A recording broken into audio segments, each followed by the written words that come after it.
Hello, welcome to First Look. I'm a little late this week, so I apologize. It's been kind of a weird beginning to my week, so I'm getting to this now, but I'm glad to be back with you. And it's time for a forest walk, so here we go. So today is special. This week is special because we're looking at stewardship, which is one of the, I think it's important, and it can be joy filled, and I think it can also be serious. It's contemplative, it's introspective, because it has to do with what we think and what we care about, and what we believe, and what we have going forward. It's taking a real assessment of what we have and where we want to go, and we're doing that right now. So we always choose a passage that we think will speak to that in a unique way. And as you probably know or remember, at different times, that's looked differently depending on what's happening. So, obviously during the pandemic, that was an interesting way of talking about stewardship. We had a year where we were talking about the roof. We had a big roof repair, and so that was something for us to think about. We've spent time really looking at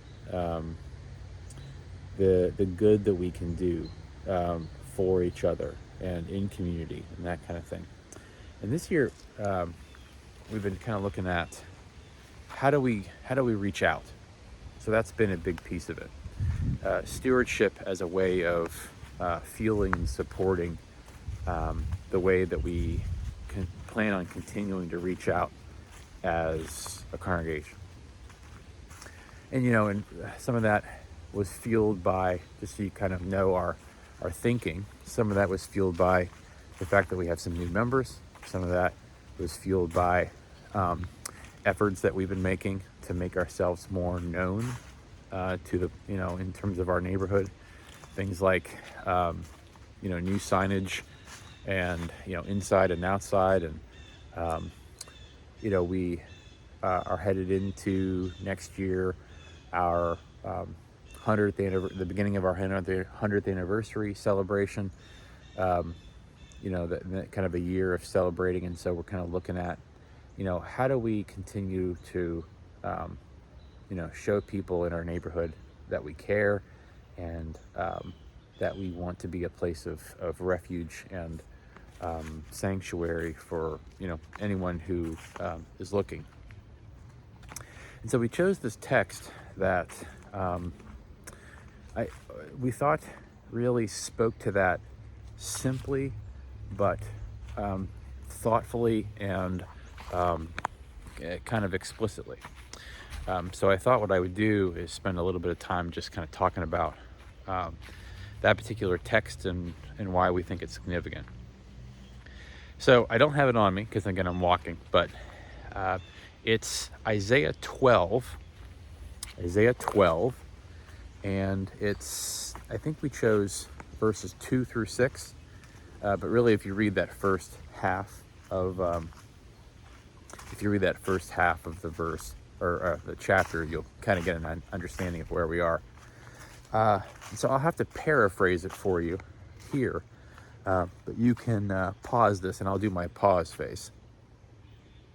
And then, so now maybe you're back and you've read the passage. But Isaiah 12, in that first piece, well, I should give you a little bit of background and remind you about what Isaiah is about. So if you're thinking about the prophet Isaiah and you're thinking about what's happening at the time, Isaiah is generally thought of as being written in kind of three parts. And Isaiah is around 60 chapters. It's 66-ish chapters, something like that. And sorry. And so it's written in 3 parts. The first 20 chapters or so are looking towards the exile. The middle 20 chapters or so are kind of looking at they're in sort of in the midst of exile. And then the last 20 chapters are kind of retrospective, of the exile has happened. And so it's kind of thought about in those 3 eras. So we're obviously in the first part of Isaiah. So some of Isaiah in that first part is kind of looking at how did we get here? What have we done that God is, judging us, and God is in a place of where we need to be repentant. And so Isaiah kind of lays out some of that. Some of it has to do with the worship of the people. Hey, you all are doing rituals and you're doing all those things, but you're not serving the people. You're not serving me. You're not caring for the poor and the outcast. And that's how Isaiah starts. The beginning of Isaiah is all about that. And then it moves to these judgments of the people and the other nations around it, and just kind of speaking to the war and strife that is the world of the exile. And then you get to a couple of places of hopefulness. And this is where Isaiah starts to talk about ideas of the Messiah. So you have chapter 11 talks about, a root springing up from Jesse, that is David, and David, leading to the Messiah. And so in a couple of other places in Isaiah that we normally read pretty soon in Advent. And all of them point to what God is about to do and where things are going. And so right before this chapter, you have this hopeful note of how God will work out the vindication of the people through the presence of a Messiah. So then, once that happens, then you get to chapter 12, and that's where we are for today. And so, chapter 12 is sort of, in that first part at least, is setting a tone that tries to reimagine and recapture what I think Isaiah was saying was lost in the first chapter. If you need to go back and pause again, you can look at Isaiah chapter 1, and Isaiah chapter 1 kind of lays out you're doing these festivals and you're doing this worship, and and that's all well and fine, but you're not taking care of the people. And then this tries to kind of recapture what worship should be, because what it says in 12 is, I'm paraphrasing, is we give thanks to God, which is a part of worship.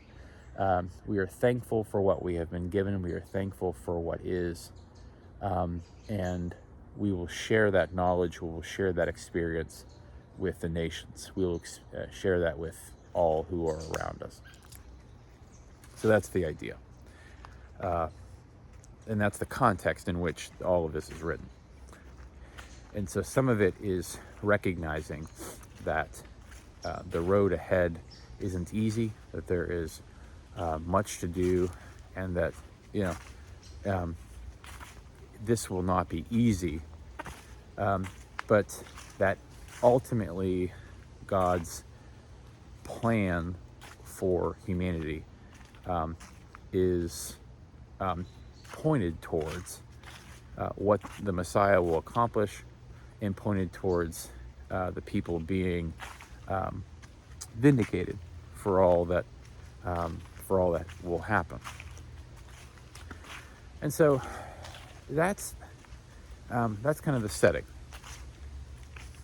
So again, the reason that we decided to choose this for our stewardship campaign is because we wanted to point to those very explicit ideas.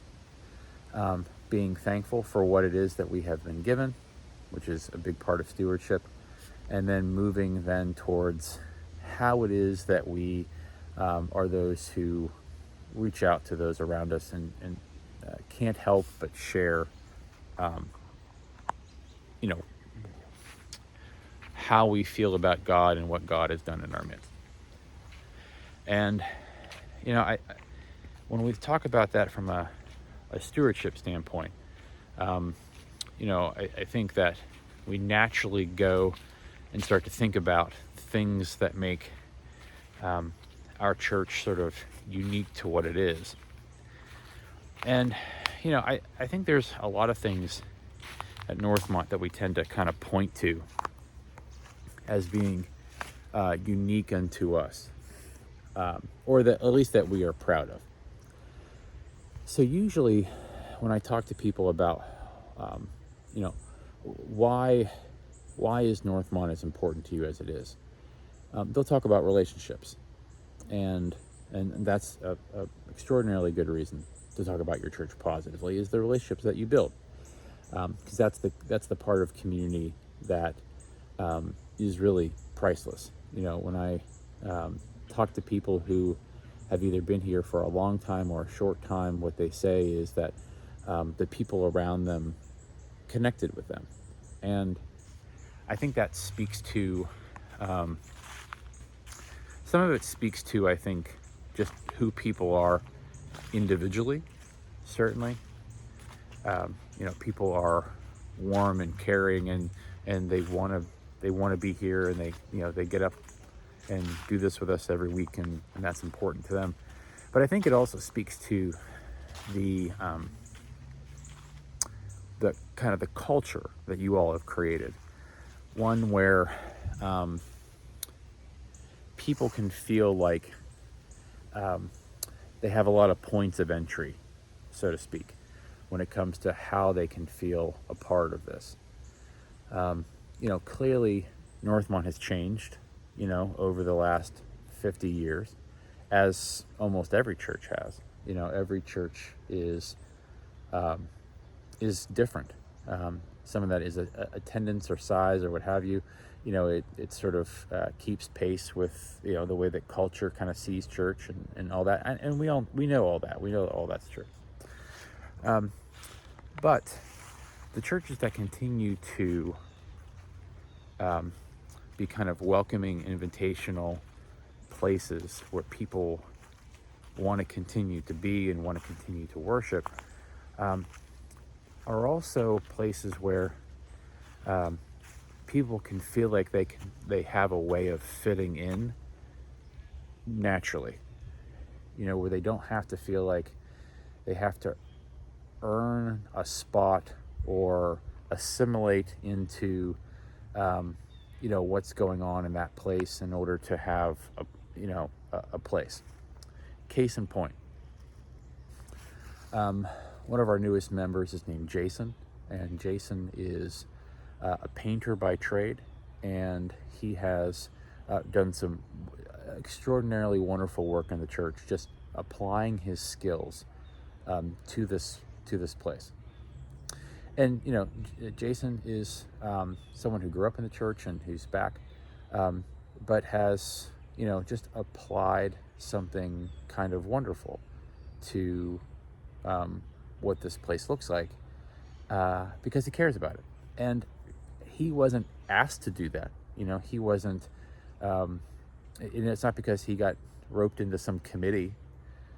He just said, this is what I have. This is a part of what I have. This is not the only thing he has, but this is one piece of what I can offer to this place. And I want to apply it, in my free time. And that's exactly what he's done. And it's a magnificently wonderful thing. And we have deacons and elders and people in this church who continue to say, this is what I bring uniquely. This is what I care about. And I'm going to apply it in the ways that I feel like I can use that the best. And I'm always flabbergasted by that, just shocked by that, by how the culture of this place is one where you all have allowed space for people to be. And, and that's, I think, I started thinking about the things that we do well, and I think there's a lot of things that we do well. We have education opportunities, and we have intergenerational opportunities and local mission opportunities and that kind of thing.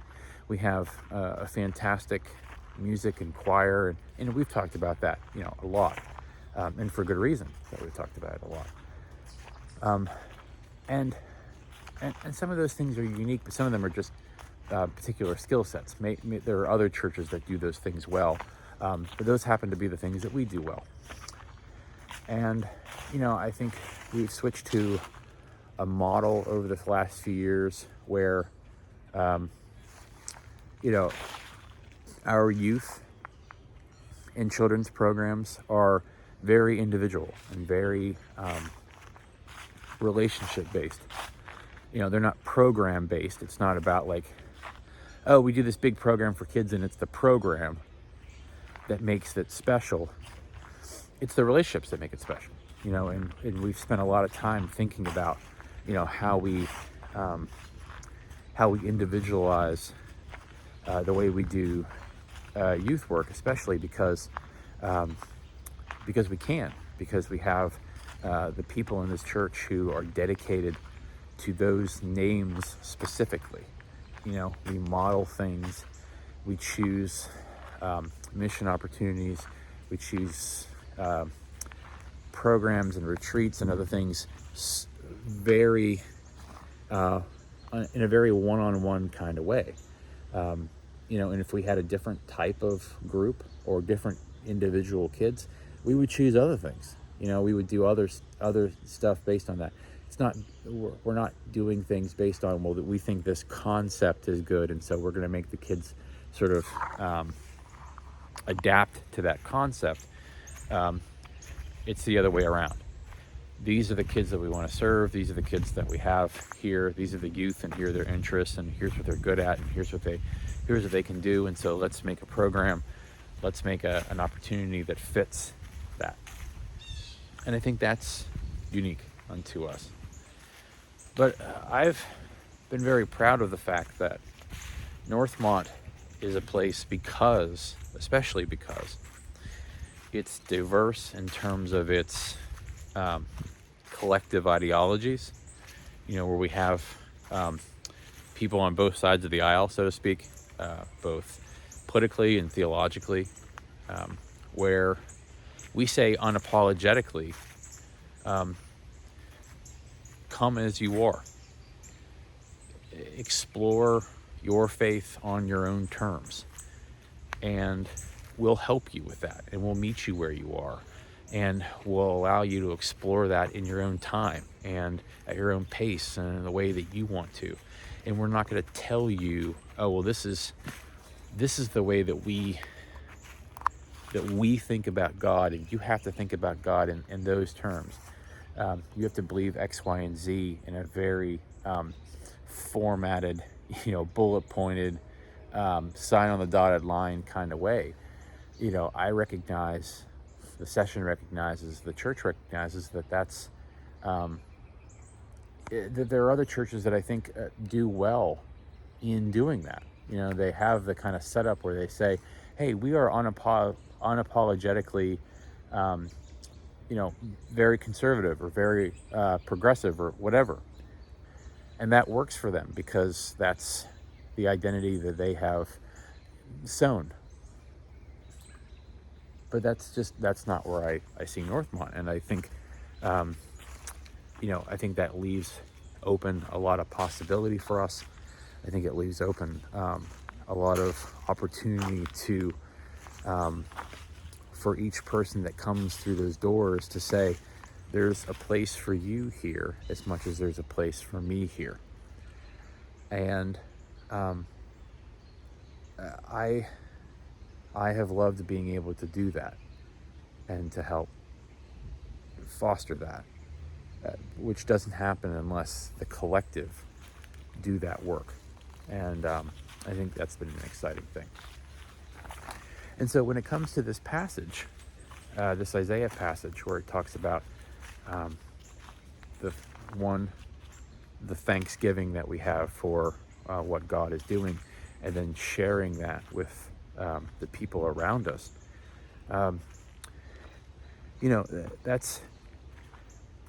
there's a humility to that.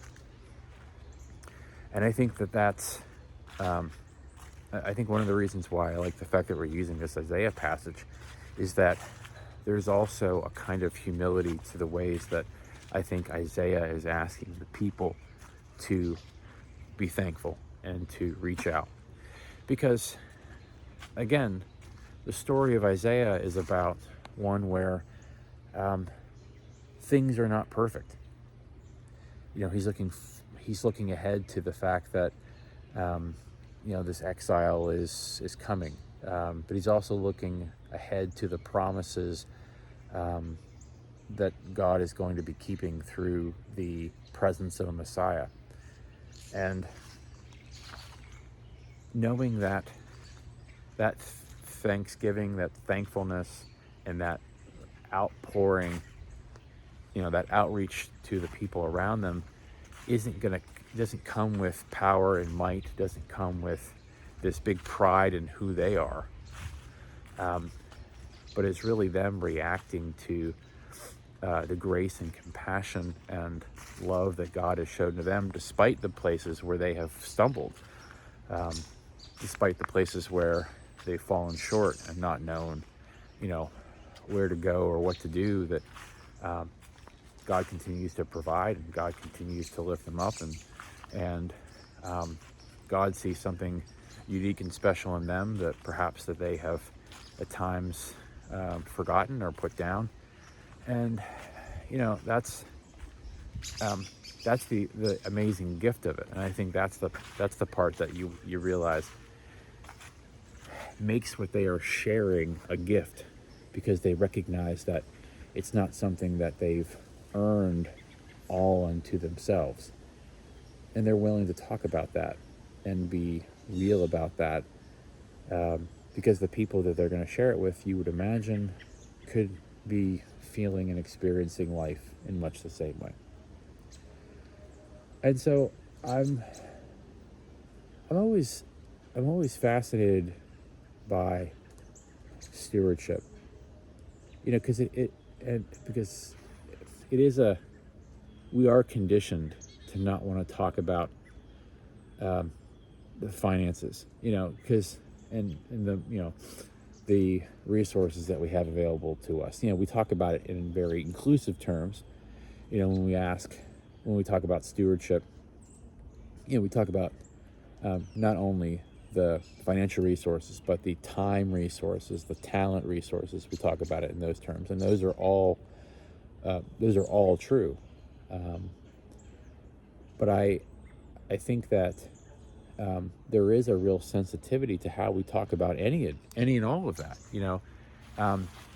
because if you don't, if you have plenty of financial resources to give, you may not feel like you have as much time to give as you want, or you may not feel like you have as much talent as you kind of think that, well, maybe I should have. And I have seen people who are very generous financially, who do feel that way, who do feel like, oh, I don't really have these other things to give, and I feel kind of a little anxious about that, like self-conscious about that. I've seen that happen many times.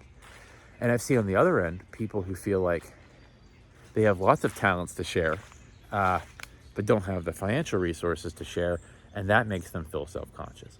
I've seen people who have all the time in the world to share, but they don't have the, you know what I mean? So I think that stewardship by its very nature has a kind of humility to it. and or self-consciousness, which what we try to do is trying to remind people that, like, look, none of us, in terms of how we are stewards of what we have been given, of what we have, are always going to, one, feel completely confident in what we have to give, but that just because we see other people, who can, contribute and can do those things, that isn't, we're not creating a hierarchy of that. And what we really want ultimately is people to feel like what they invest in is a part of how they understand and see the world. Every church goes through ebbs and flows. Every church that opens, has the lifespan that they are supposed to have. And, as we go into our 100th year, we hope we have 100 more. And that's a wonderful idea, and that's a wonderful, goal. But ultimately, what we do as a ministry has very little to do with how we keep the lights on. Ultimately, that's important simply because we need to be able to see what we're doing. But it's not about that. It's not about paying me. It's not about paying staff. It's ultimately about how do the resources, times, talents, and treasures that we do have contribute to helping to move our world a little bit closer to the way that we know it should be. It is not hard to look around and realize how much isolation there is, how much, fear and loss and struggle there is. That's not hard to see. And the older I get, and the older we all get, we recognize that relationships and care and love and compassion are first more rare than we want them to be, but are to be much more treasured when we find them. And every thoughtful and careful conversation, every person that I'm with, that I can share a moment of loving kindness with, is such a gift to me. And to be able to do that with all of you is just wonderful. And I want to be able to continue to do that. So I thank you for thinking through that. I thank you for being able to have this time and season where we can really consider who we are and where we're going and what's important to us. And I'm glad that we get to do that together. Well, it's raining, and I think my time here is about up. So thanks for thinking through Isaiah with me. Thanks for being you. I hope you come to Amos here this evening or in the future.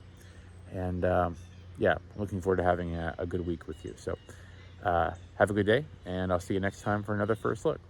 Take care.